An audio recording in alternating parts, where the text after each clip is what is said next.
जी सलाम। तो अच्छा जी, नून से डिलीवरी आई है जी, और इनकी पहले भी एक डिलीवरी आई थी, बहुत मज़ेदार थी, तो अच्छी थी उनकी वो। इनकी सर्विस भी अच्छी है, यानी कि मुझे इन्होंने कल का बोला कि कल डिलीवरी करेंगे, लेकिन इन्होंने आज ही डिलीवरी कर दिया। और देखिए जी क्या है। ओके, ये एक हो गया इनका प्लास्टिक। ओके, और ये है, पहले मैं देखूंगा बाद में दिखाऊंगा।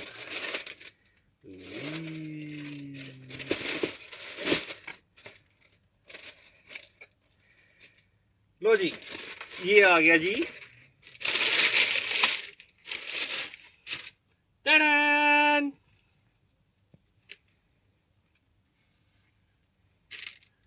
रीबॉक शूज, और साइज बस कंफर्म हो जाए ना। एक मिनट ठहरे। अच्छा, ये पैकिंग है, ये हाँ साइज भी ओके है, ठीक है। एक ये इसको ओपन करती है, ये है, ये है यार। चीज अच्छी लग रही है, मजेदार लग रही है चीज, ठीक है।